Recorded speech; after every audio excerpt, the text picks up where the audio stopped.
Matthew Henry's Commentary on the Whole Bible. An exposition, with practical observations, of the Book of Job. Chapter 27. Job had sometimes complained of his friends that they were so eager in disputing that they would scarcely let him put in a word, "Suffer me that I may speak, and oh that you would hold your peace." But now, it seems, they were out of breath, and left him room to say what he would. Either they were themselves convinced that Job was in the right, or they despaired of convincing him that he was in the wrong, and therefore they threw away their weapons, and gave up the cause. Job was too hard for them, and forced them to quit the field, for great is the truth, and will prevail. What Job had said, chapter 26, was a sufficient answer to Bildad's discourse, and now Job paused a while, to see whether Zophar would take his turn again, but he declining it, Job himself went on, and, without any interruption or vexation given him, said all he desired to say in this matter. He begins with a solemn protestation of his integrity and of his resolution to hold it fast, verse 2-6. 2. He expresses the dread he had of that hypocrisy which they charged him with, verses 7-10. 3. He shows the miserable end of wicked people, notwithstanding their long prosperity, and the curse that attends them, and is entailed upon their families, verses 11-23. Job 27 verses 1-6. Job's discourse here is called a parable, mashal, the title of Solomon's Proverbs, because it was grave and weighty, and very instructive, and he spoke as one having authority. It comes from a word that signifies to rule or have dominion, and some think it intimates that Job now triumphed over his opponents, and spoke as one that had baffled them. We say of an excellent preacher that he knows how dominari and contionibus to command his hearers. Job did so here.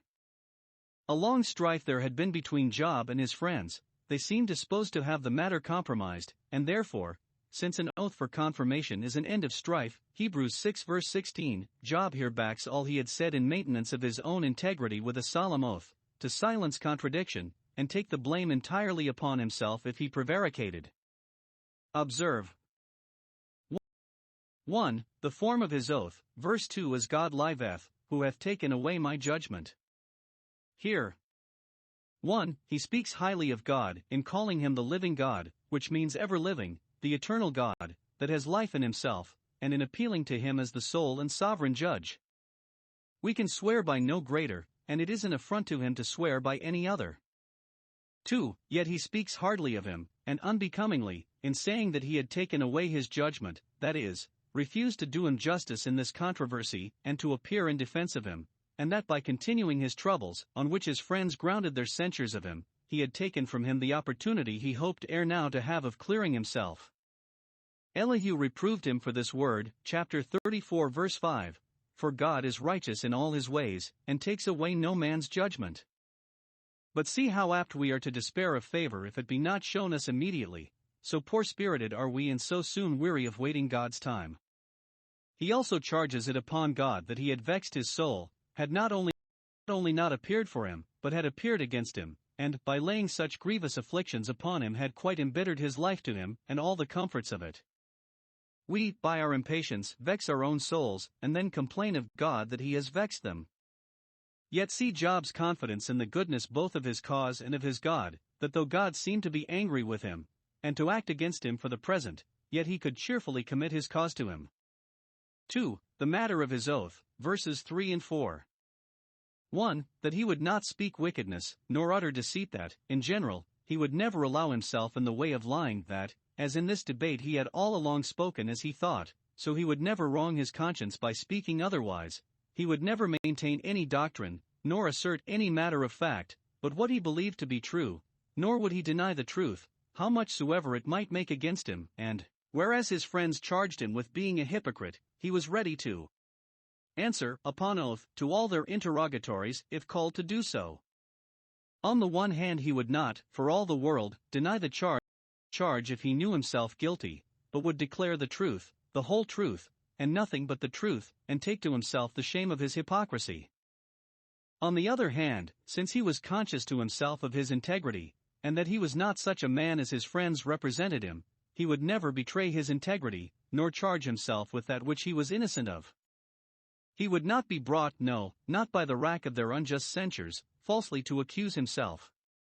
If we must not bear false witness against our neighbor, then not against ourselves. 2. That he would adhere to this resolution as long as he lived. Verse 3. All the while my breath is in me. Our resolutions against sin should be thus constant, resolutions for life. In things doubtful and indifferent, it is not safe to be thus peremptory. We know not what reason we may see to change our mind. God may reveal to us that which we now are not aware of. But in so plain a thing as this we cannot be too positive that we will never speak wickedness. Something of a reason for his resolution is here implied, that our breath will not be always in us. We must shortly breathe our last, and therefore, while our breath is in us, we must never breathe wickedness and deceit, nor allow ourselves to say or do anything which will make against us when our breath shall depart. The breath in us is called the Spirit of God, because he breathed it into us, and this is another reason why we must not speak wickedness. It is God that gives us life and breath, and therefore, while we have breath, we must praise him. 3. The explication of his oath. Verses 5 and 6. God forbid that I should justify you in your uncharitable censures of me, by owning myself a hypocrite. No, until I die I will not remove my integrity from me, my righteousness I hold fast, and will not let it go. 1. He would always be an honest man, would hold fast his integrity, and not curse God, as Satan, by his wife, urged him to do. Chapter 2 verse 9. Job here thinks of dying, and of getting ready for death, and therefore resolves never to part with his religion, though he had lost all he had in the world. Note, the best preparative for death is perseverance to death in our integrity. Until I die, that is, though I die by this affliction, I will not thereby be put out of conceit with my God and my religion. Though he slay me, yet will I trust in him. 2. He would always stand to it that he was an honest man, he would not remove, he would not part with, the conscience, and comfort, and credit of his integrity, he was resolved to defend it to the last. God knows, and my own heart knows, that I always meant well, and did not allow myself in the omission of any known duty, or the commission of any known sin. This is my rejoicing, and no man shall rob me of it. I will never lie against my right. It has often been the lot of upright men to be censured and condemned as hypocrites, but it well becomes them to bear up boldly against such censures, and not to be discouraged by them nor think the worse of themselves for them. As the Apostle, Hebrews 13 verse 18, we have a good conscience in all things, willing to live honestly.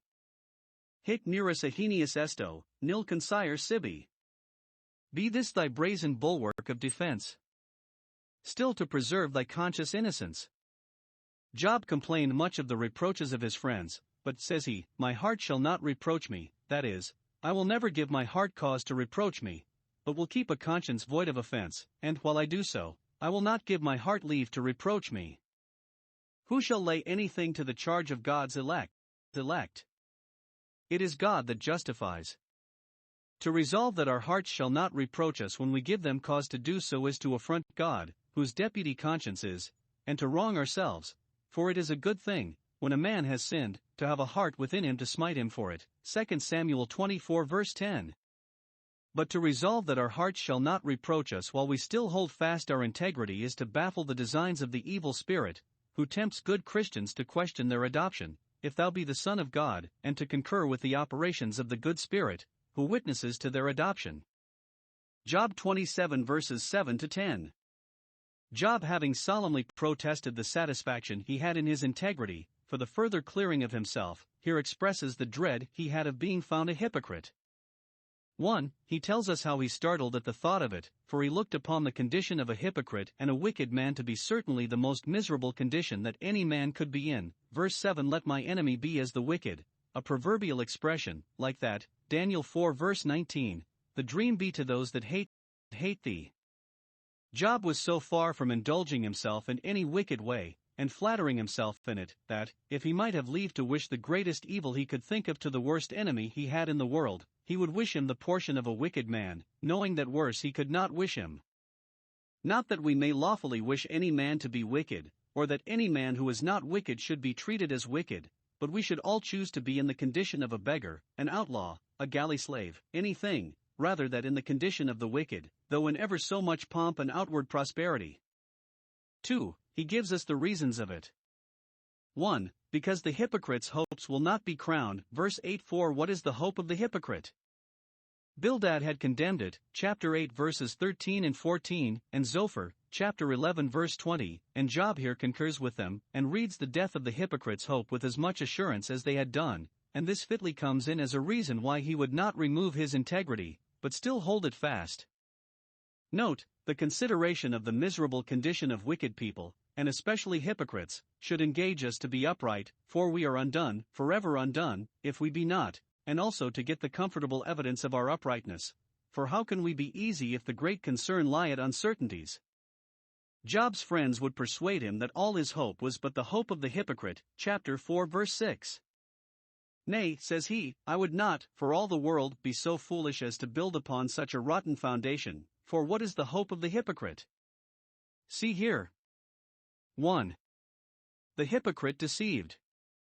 He has gained, and he has hope, this is his bright side. It is allowed that he has gained by his hypocrisy, has gained the praise and applause of men and the wealth of this world.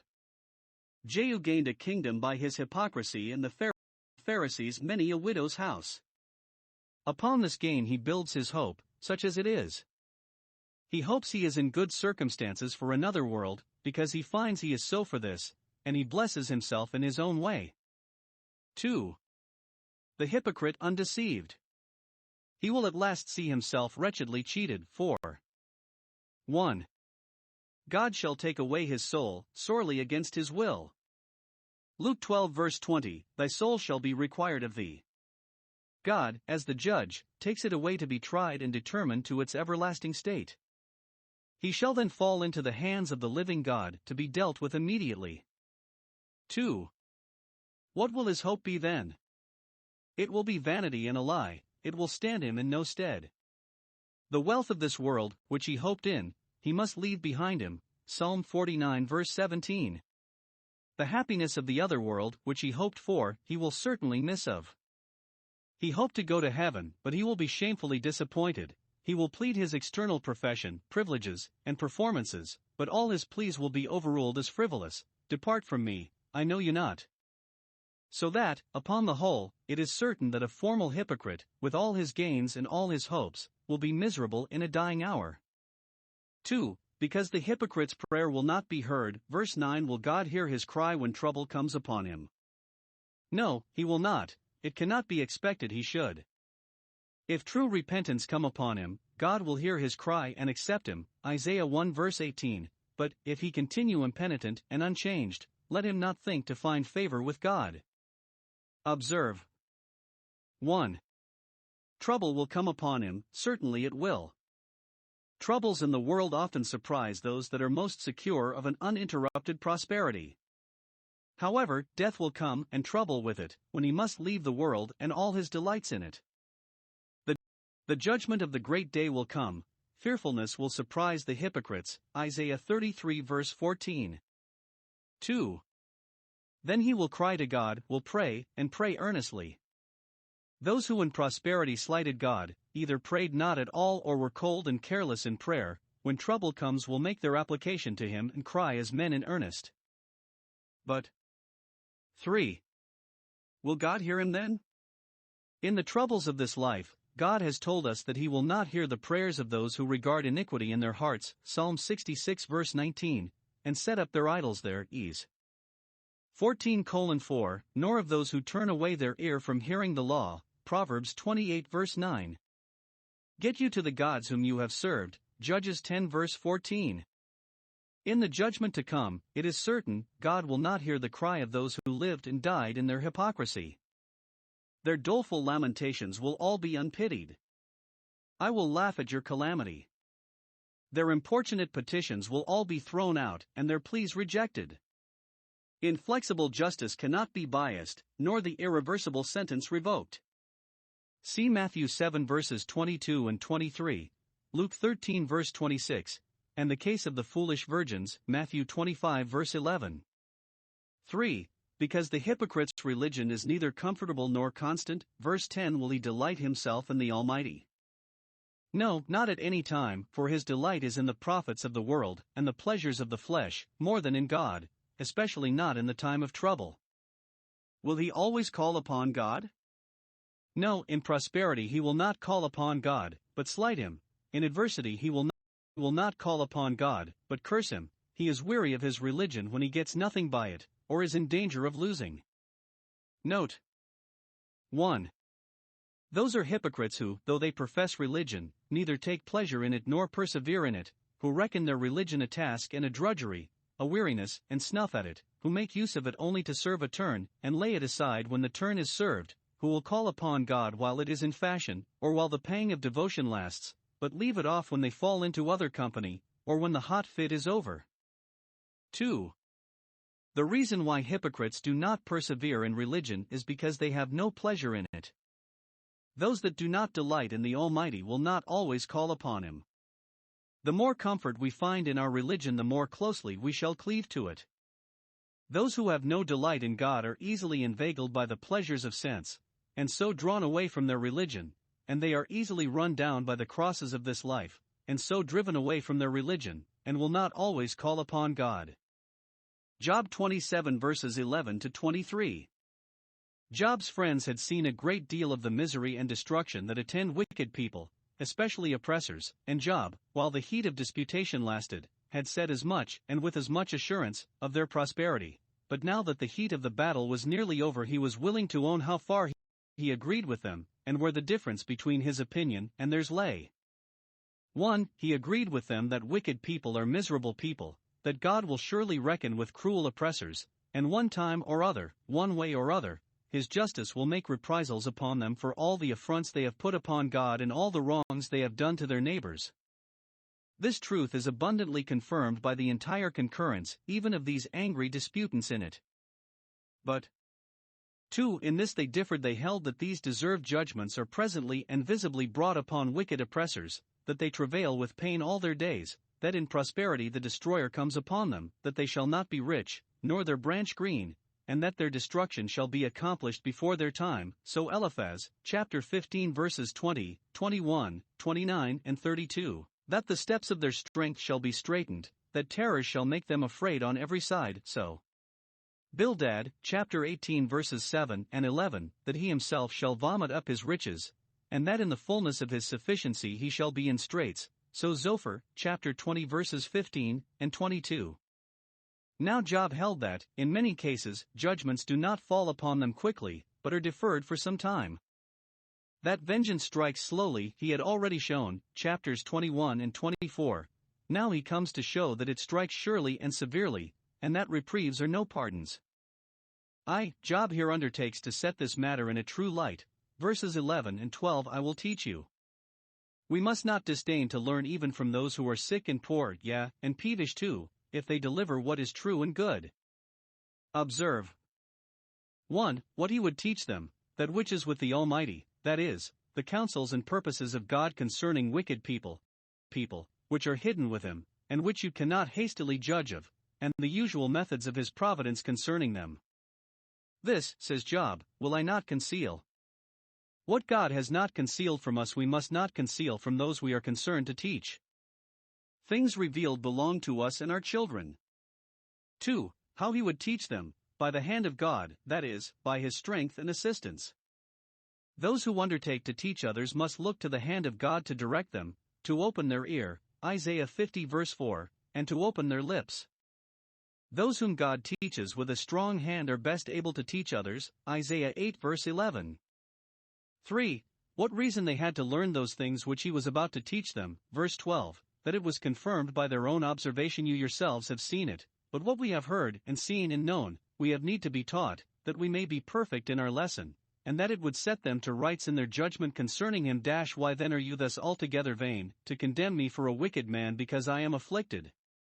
Truth, rightly understood and applied, would cure us of that vanity of mind which arises from our mistakes. That particularly which he offers now to lay before them is the portion of a wicked man with God, particularly of oppressors, verse 13. Compare chapter 20 verse 29. Their portion in the world may be wealth and preferment, but their portion with God is ruin and misery. They are above the control of any earthly power, it may be, but the Almighty can deal with them. 2. He does it by showing that wicked people may, in some instances, prosper, but that ruin follows them in those very instances, and that is their portion, that is their heritage, that is it which they must abide by. 1. They may prosper in their children, but ruin attends them. His children perhaps are multiplied, verse 14, or magnified, so some, they are very numerous, and are raised to honor and great estates. Worldly people are said to be full of children, Psalm 17 verse 14, and, as it is in the margin there, their children are full. In them the parents hope to live, and in their preferment to be honored. But the more children they leave, and the greater prosperity they leave them in, the more and the fairer marks do they leave for the arrows of God's judgments to be leveled at, his three sore judgments, sword, famine, and pestilence, 2 Samuel 24 verse 13. 1. Some of them shall die by the sword of war perhaps, they brought them up to live by their sword, as Esau, Genesis 27 verse 40, and those that do so commonly die by the sword, first or last, or by the sword of justice for their crimes, or the sword of the murderer for their estates. 2. Others of them shall die by famine, verse 14 his offspring shall not be satisfied with bread. He thought he had secured to them large estates, but it may happen that they may be reduced to poverty, so as not to have the necessary supports of life, at least not to live comfortably. They shall be so needy that they shall not have a competency of necessary food, and so greedy, or so discontented, that what they have they shall not be satisfied with, because not so much, or not so dainty, as what they have been used to. You eat, but you have not enough, Haggai 1 verse 6. 3. Those that remain shall be buried in death, that is, shall die of the plague, which is called death, Revelation 6 verse 8, and be buried privately, and in haste, as soon as they are dead, without any solemnity, buried with the burial of an ass, and even their widows shall not weep, they shall not have wherewithal to put them in mourning. Or it denotes that these wicked men, as they live undesired, so they die unlamented, and even their widows will think themselves happy that they have got rid of them. 2. They may prosper in their estates, but ruin attends them too, verse 16 to 18. 1. We will suppose them to be rich in money and plate, in clothing and furniture. They heap up silver in abundance as the dust, and prepare raiment as the clay, they have heaps of clothes about them, as plentiful as heaps of clay. Or it intimates that they have such abundance of clothes that they are even a burden to them. They laid themselves with thick clay, Habakkuk 2 verse 6. See what is the care and business of worldly people to heap up worldly wealth. Much would have more, until the silver is cankered and the garments are moth-eaten, James 5 verses 2 and 3. But what comes of it? He shall never be the better for it himself. Death will strip him, death will rob him, if he be not robbed and stripped sooner, Luke 12 verse 20. Nay, God will so order it that the just shall wear his raiment, and the innocent shall divide his silver. 1. They shall have it, and divide it among themselves. In some way or other providence shall so order it that good men shall come honestly by that wealth which the wicked man came dishonestly by. The wealth of the sinner is laid up for the just, Proverbs 13 verse 22. God disposes of men's estates as he pleases, and often makes their wills against their wills. The just, whom he hated and persecuted, shall have rule over all his labor, and, in due time, recover with interest what was violently taken from him. The Egyptians' jewels were the Israelites' pay. Solomon observes, Ecclesiastes 2 verse 26, that God makes the sinners drudges to the righteous, for the sinner he gives travail to gather and heap up, that he may give to him that is good before God. 2. They shall do good with it. The innocent shall not hoard the silver, as he did that gathered it, but shall divide it to the poor, shall give a portion to 7 and also to 8, which is laying up the best securities. Money is like manure, good for nothing if it be not spread. When God enriches good men, they must remember they are but stewards and must give an account. What bad men bring a curse upon their families, with the ill-getting of good men bring a blessing upon their families with the well-using of. He that by unjust gain increaseth his substance shall gather it for him that will pity the poor, Proverbs 28 verse 8. 2. We will suppose them to have built themselves strong and stately houses, but they are like the house which the moth makes for herself in an old garment, out of which she will soon be shaken, verse 18. He is very secure in it, as a moth, and has no apprehension of danger, but it will prove of as short continuance as a booth which the keeper makes, which will quickly be taken down and gone, and his place shall know him no more. 3. Destruction attends their persons, though they lived long in health and at ease. Verse 19. The rich man shall lie down to sleep, to repose himself in the abundance of his wealth. Soul, take thy ease, shall lie down in it as his strong city, and seem to others to be very happy and very easy, but he shall not be gathered, that is, he shall not have his mind composed, and settled, and gathered in, to enjoy his wealth. He does not sleep so contentedly as people think he does. He lies down, but his abundance will not suffer him to sleep, at least not so sweetly as the laboring man. Ecclesiastes 5 verse 12. He lies down, but he is full of tossings to and fro till the dawning of the day, and then he opens his eyes, and he is not, he sees himself, and all he has, hastening away, as it were, in the twinkling of an eye. His cares increase his fears, and both together make him uneasy, so that, when we attend him to his bed, we do not find him happy there. But in the close, we are called to attend his exit, and see how miserable he is in death and after death. 1. He is miserable in death. It is to him the king of terrors, verses 20 and 21. When some mortal disease seizes him, what a fright is he in! Terrors take hold of him as waters, as if he were surrounded by the flowing tides. He trembles to think of leaving this world, and much more of removing to another. This mingles sorrow and wrath with his sickness, as Solomon observes, Ecclesiastes 5 verse 17. These terrors put him either 1. Into a silent and sullen despair, and then the tempest of God's wrath, the tempest of death, may be said to steal him away in the night, when no one is aware or takes any notice of it. Or 2. Into an open and clamorous despair, and then he is said to be carried away, and hurled out of his place as with a storm, and with an east wind, violent, and noisy, and very dreadful. Death, to a godly man, is like a fair gale of wind to convey him to the heavenly country, but, to a wicked man, it is like an east wind, a storm, a tempest, that hurries him away in confusion and amazement, to destruction. 2. He is miserable after death. 1.